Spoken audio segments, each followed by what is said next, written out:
다 같이 한번 우리 설교 제목, 말씀 제목을 한번 따라합시다. 하나님의 교회.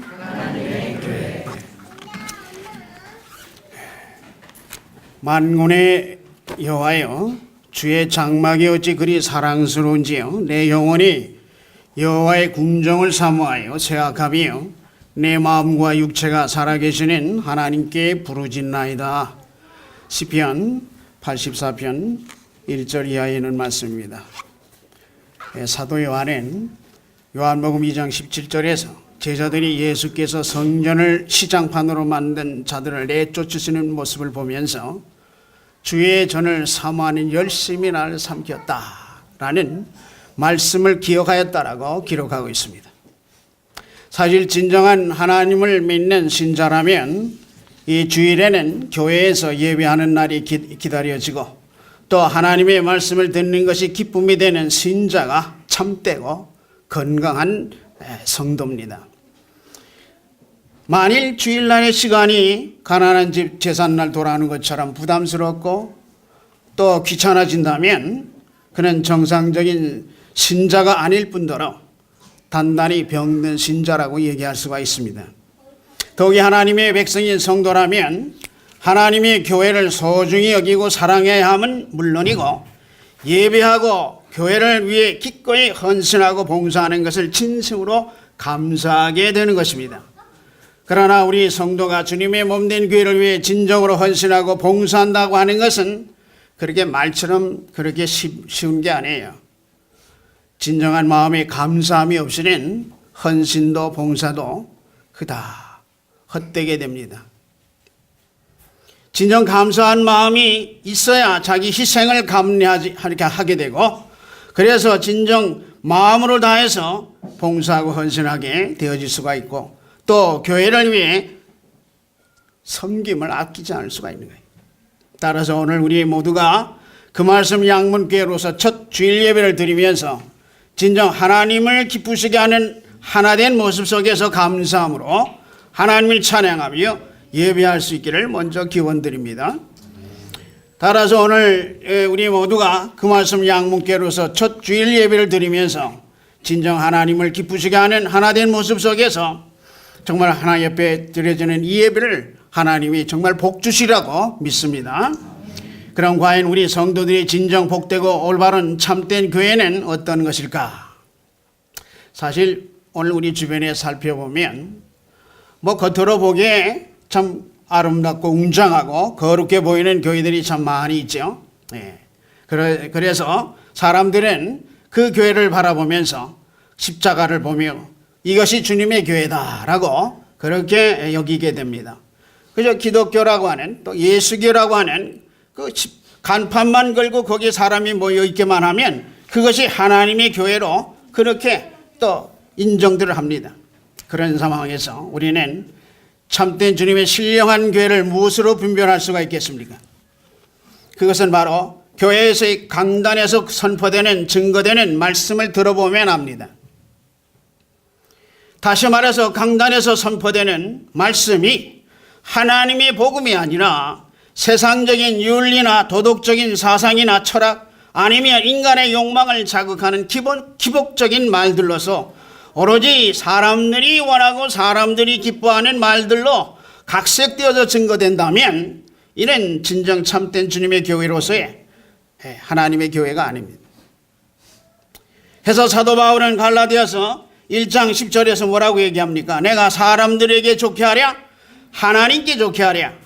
사람들에게 기쁨을 구하랴? 내가 지금까지 사람의 기쁨을 구하였다면 그리스도의 종이 아니니라. 그렇게 선언합니다.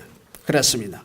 진정 우리가 주님의 양된 하나님의 자녀라고 한다면 결코 세상적인 생각이나 사람의 말을 들으면서 그것으로 상한 심령이 위로받고 죄로 물든 영혼이 새롭게 변화되어서 기뻐 하나님을 찬양할 수가 없습니다. 왜냐하면 참 양은 참 목자의 음성만을 듣고 따라가며 목자가 공급하는 꼴만을 먹기 때문에 그렇습니다. 하나님의 말씀이 아닌 것을 듣고 그 상한 심령이 치료받을 수가 없어요. 심령의 마음에 기쁨이 있을 수가 없어요. 진정한 참 양이라면 목자의 음성을 바로 분별할 수가 있습니다. 그래서 그 목자를 따라 목자가 공급하는 바로 꼴을 먹게 됩니다.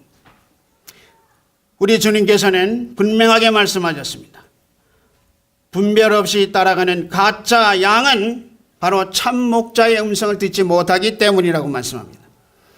요한복음 10장 1절 5절에 있는 말씀에 보면 내가 진실로 진실로 너에게 이르노니 문을 통하여 양의 우리에 들어가지 아니하고 다른 데로 넘어가는 자는 절도며 강도요 문으로 들어가는 이는 양의 목자라. 문지기는 그를 위하여 문을 열고 양은 그의 음성을 듣나니 그가 자기 양의 이름을 각각 불러 인도하여 내노니라. 자기 양을 다 내어놓은 후에 앞서가면 양들이 그의 음성을 아는 거로 따라오되 타인의 음성은 알지 못하는 거로 타인을 따르지 않고 오히려 도망하느니라. 그렇습니다. 참 한 주님의 양은요 주님의 음성을 듣습니다. 참 양이 아니면 주님의 음성을 들을 수가 없어요. 다른 목자의 음성을 듣고 따라가게 되어 있습니다.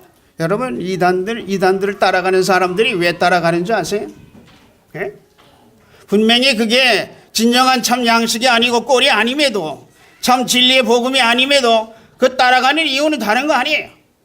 참 양이 아니기 때문에 그런 거예요. 참 양이 아니기 때문에.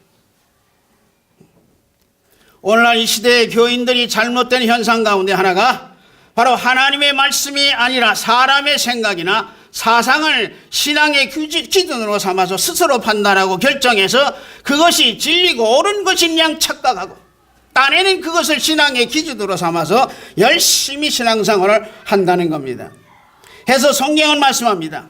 이 세상의 마지막 주님의 때가 가까이 오면 사람들이 바른 진리의 교훈을 받지 아니하고 귀가 가려워서 자기 사역을 따를 스승을 많이 두고 그 길을 진리에서 돌이켜 세상의 허탄한 이야기를 진리인 양 따르게 된다라고 성경은 말씀하고 있습니다. 디모데후서 4장 3절 4절의 말씀 보면 때가 이르르니 사람이 바른 교훈을 받지 아니하고 귀가 가려워서 자기 사역을 따를 스승을 많이 두고 또 그 길을 진리에서 돌이켜 허탄한 이야기를 따르리라. 여러분 오늘 이 땅의 교회들이 당면한 위기가 무엇입니까? 그것은 많은 교회들이 세속화되어지고 복음이 아닌 다른 복음으로 참 복음을 양 사람들을 미혹하고 속이고 있다는 겁니다. 이것은 마치 소경이 소경을 인도하는 잘못된 길로 가고 있는 것과 같아요. 마치 그래서 결국은 소경이 소경을 인도하게 되면 결국 다 망하는 거예요. 둘 다. 갈라디아서 1장 6절에서 사도 바울은 이렇게 말씀합니다. 그리스도의 은혜로 너희를 부르시니 이들 이같이 속히 떠나 다른 복음을 따르는 것을 내가 이상하게 여기노라. 다른 복음은 없나니 다만 어떤 사람들이 너희를 교란하여 그리스도의 복음을 변하게 하려 함이나 그러나 우리가 혹은 하늘로부터 온 천사라도 우리가 너에게 전한 복음 외에 다른 복음을 전하면 저주를 받으리라. 우리가 전에 말했거니와 내가 지금 다시 말하노니 만일 누구든지 너희가 받은 것 외에 다른 복음을 전하면 저주를 받을지어다. 여러분 주님의 교회가 믿음 안에서 참된 말씀으로 올바른 신앙의 삶을 살지 못하면 하나님은 어떻게 해서든지 선지자를 보내어 책망하시고 옳은 신앙의 길로 가기를 원하십니다. 해서 즐겨 쓰시는 방법이 바로 하나님이 예비하신 채찍입니다. 오늘날 하나님의 교회라고 할 수 있는 구약의 하나님의 백성인 이스라엘을 보십시오. 그들이 하나님의 말씀을 거역하고 하나님의 뜻을 떠나 오히려 불법적으로 살아갈 때 하나님께서는 그들을 그냥 내버려 두지 않았어요. 하나님께서는 바로 예비하신 채찍으로 그들을 때리셨습니다. 하나님이 준비하신 채찍이 뭡니까? 바로 가나안 족속에 가나안 땅에 남아있는 주변에 남아있는 가나안 족속들이었어요. 그래서 이 가나안 족속인 블레셋, 모압, 암몬, 아멜렉 등등의 이 하나님의 백성들을 벌주기 위해서 예비한 채찍을 사용하셨습니다. 그런데 그 채찍을 맞고도 회개하지 않으니까 하나님은 더 큰 채찍을 준비하셨는데 그것이 바로 아수르와 같은 나라요, 그리고 바벨론과 같은 나라였습니다. 따라서 이스라엘 백성들을 아주 하나님은 망하게 하시고 저들로 하여금 포로로 끌려가 종살이를 하게 하셨던 것입니다. 70년 종살이 후에 하나님께서는 다시 이스라엘을 향하신 하나님께서 그 약속대로 다시 가나안 땅으로, 아니 예루살렘으로 돌아오게 하신 것을 봅니다. 이게 하나님의 백성, 하나님의 교회를 다스리시는 방법이다 그 얘기예요. 그럼 과연 이 시대에 하나님의 교회와 말씀을 통해 우리 성도가 올바른 신앙의 삶을 살아야 하는 근극적인 이유는 무엇일까? 첫째, 하나님의 교회는 이 세상 그 무엇보다 가장 중요한 하늘나라 곧 천국 열쇠를 가지고 있기 때문입니다. 마태복음 16장 16절에서 예수님께서 너희는 나를 누구라 하느냐라고 물어볼 때에 베드로의 대답이 무엇입니까? 주는 그리스도시요 살아계신 하나님의 아들이시니다 라고 고백했습니다. 이때 우리 주님은 단호하게 말씀하십니다. 바요나 시몬아 네가 복이 있도다. 이를 내게 알게 한 이는 혈육이 아니요 하늘에 계신 내 아버지시니라. 또 이어서 말씀하시기를 너는 베드로라. 내가 이 반석 위에 내 교회를 세우리니 음부의 권세가 이기지 못하리라. 내가 천국 여세를 내게 주리니 네가 땅에서 무엇이든지 매면 하늘에서 매일 것이고 네가 땅에서 무엇이든지 풀면 하늘에서도 풀리리라. 그렇게 말씀하셨습니다. 그러므로 누구든지 하나님의 교회에서 선포되는 말씀을 들으며 베드로와 같이 주는 그리스도시요 살아계신 하나님의 아들이시니다라고 믿고 고백하는 사람들은 다 천국에 들어가는 열쇠를 얻게 되는 것입니다. 요한복음 3장 16절에 하나님이 세상을 이처럼 사랑하자 독생자를 주셨으니 이는 저를 믿는 자마다 멸망치 않고 영생을 얻게 하려 하심이라 말씀하고 있습니다. 그렇습니다. 소위 천주교가 얘기하는 대로 천주교에서는 바로 교황이 천국 열쇠를 가지고 있다라고 얘기합니다. 왜냐? 바로 천주교 교황은 베드로의 대를 이어서 바로 교황이 된 자들이기 때문에 그렇다는 거예요. 15세기 때 그래서 천주교는 교황의 이름으로 천국에 갈 수 있는 열쇠를 팔았는데 그게 바로 면죄부라는 거예요. 그래서 면죄부를 팔아가지고 당시 천주교는 엄청난 부를 축적하게 됩니다. 오늘날의 소위 로마 바티칸에 갖고 있는 그 엄청난 재산은 바로 그 당시 면죄를 팔아서 쌓아둔 부와 사모은 땅들입니다. 여러분, 천국 열쇠는 베드로라고 하는 사람에게 주어진 게 아니에요. 천국 열쇠는 하늘의 아버지께서 알게 해주신 주는 그리스도시여 하나님의 아들이시니라고 고백하는 신앙 위에 세워진 교회에 주어진 겁니다. 그러므로 우리 성도들은 모두가 다 하나님을 알게 해주신 이 신앙 고백 위에 세워진 주님의 교회를 통해서 복음을 듣고 그리고 믿음으로 구원을 받는 거예요. 실제로 예수님께서 부활 승천하시고 오순절 성령이 오신 후에 제자들로 하여금 복음을 전파하며 세운 것이 바로 주님의 교회입니다. 그리고 그 교회로 하여금 성도의 신앙 고백과 믿음을 확인토록 하셨고 구원을 선포하게 하셨습니다. 그러므로 교회는 천국 열쇠를 가진 축복의 전당이 되는 것입니다. 두 번째로 하나님의 교회는 하나님께 예배를 드리며 하나님의 축복이 임하는 거룩한 것입니다. 요한복음 4장 23절 아버지께서 참으로 예배하는 자들은 신령과 진정으로 예배할 때가 오나니 곧 이때라. 아버지께서는 이렇게 자기에게 예배하는 자들을 찾으시니라 말씀하고 있습니다. 그리스도인의 모든 신앙 행위 중에 예배 행위보다 더 귀중하고 복되고 가치 있는 행위는 없습니다. 왜냐하면 하나님을 섬기는 제일 첫 번째는 하나님께 예배를 드리는 것이기 때문입니다. 그렇습니다. 예배는 교회 존재의 제일의 가치입니다. 해서 예배가 무너지면 교회의 가치가 훼손돼요. 성도 신앙생활이 불가능합니다. 그러기에 교회는 주님을 향한 신앙 고백을 통해서 주님의 한 몸 된 성도들이 하나님 앞에 나와서 하나님께 예배하며 말씀을 들으며 또한 기도하는 공동체입니다. 예수님께서는 마태복음 21장 13절에서 내 집은 기도하는 집이라 말씀하셨습니다. 이사야서 56장 7절의 말씀에도 보면 내가 그를 나의 성산으로 인하여 기도하는 내 집에서 그들을 기쁘게 할 것이며 라고 말씀합니다. 따라서 하나님의 교회는 하나님의 음성을 듣고 교통하며 나가서 우리의 모든 문제를 아뢰며 기도하는 집입니다. 세 번째로 하나님의 교회는 하나님의 진리의 복된 말씀을 선포하고 전파하는 주의 몸된 그 지체의 공동체입니다.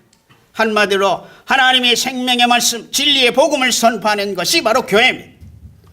디모데전서 3장 15절 사도 바울은 뭐라고 말씀합니까? 하나님의 집에서 어떻게 행해야 할 것을 알게 하려 함이니 이 집은 살아계신 하나님의 교회요 진리의 기둥과 터니라 그렇게 말씀하고 있습니다. 여러분, 세상에서 이 복된 교회보다, 아니 이 집보다 더 복된 것이 어디 있겠습니까?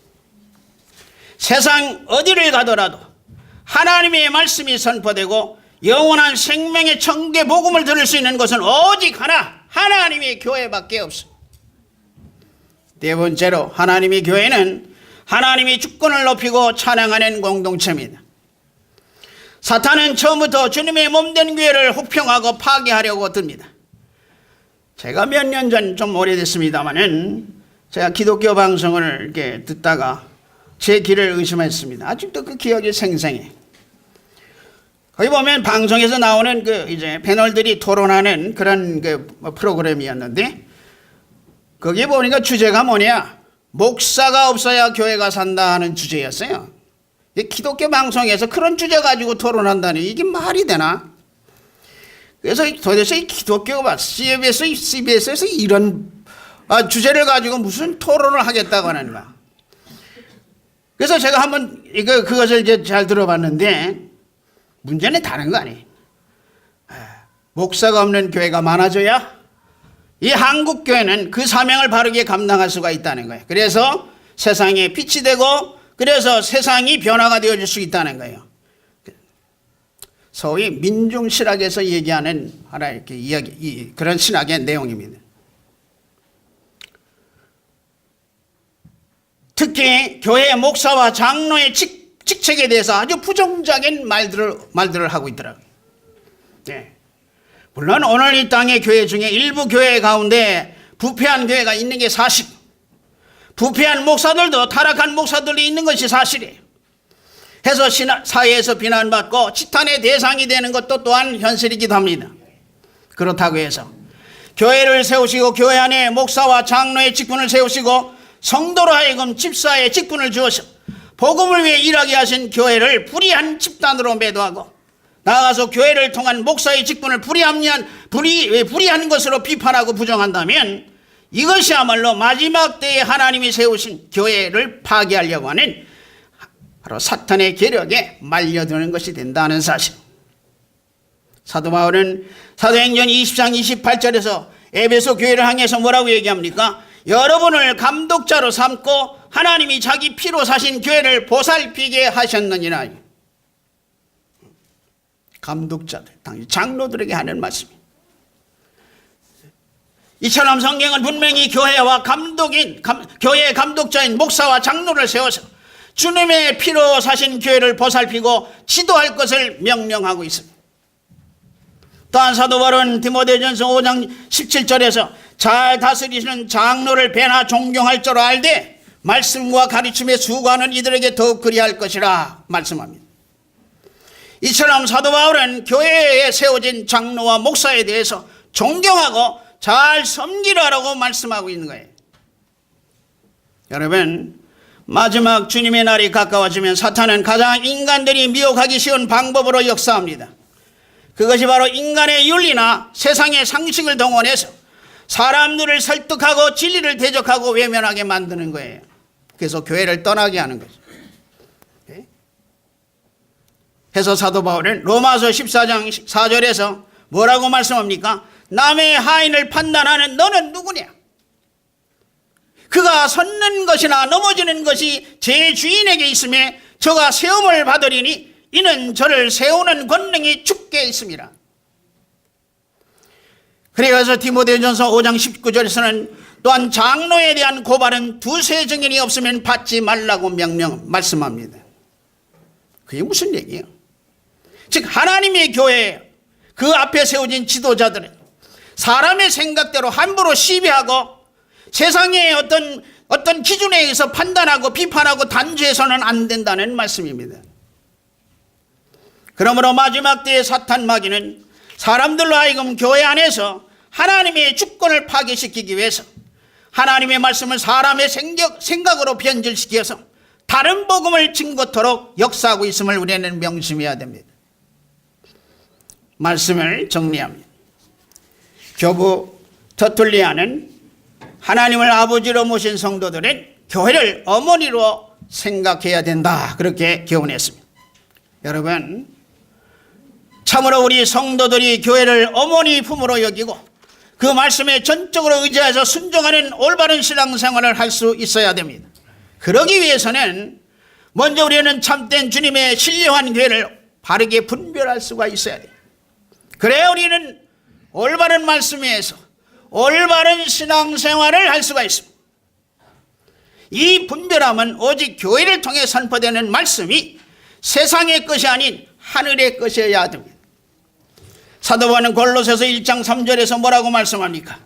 너희가 그리스도와 함께 다시 살리심을 받았으면 위의 것을 찾으라. 위의 것을 생각하고 땅의 것을 생각하지 마라.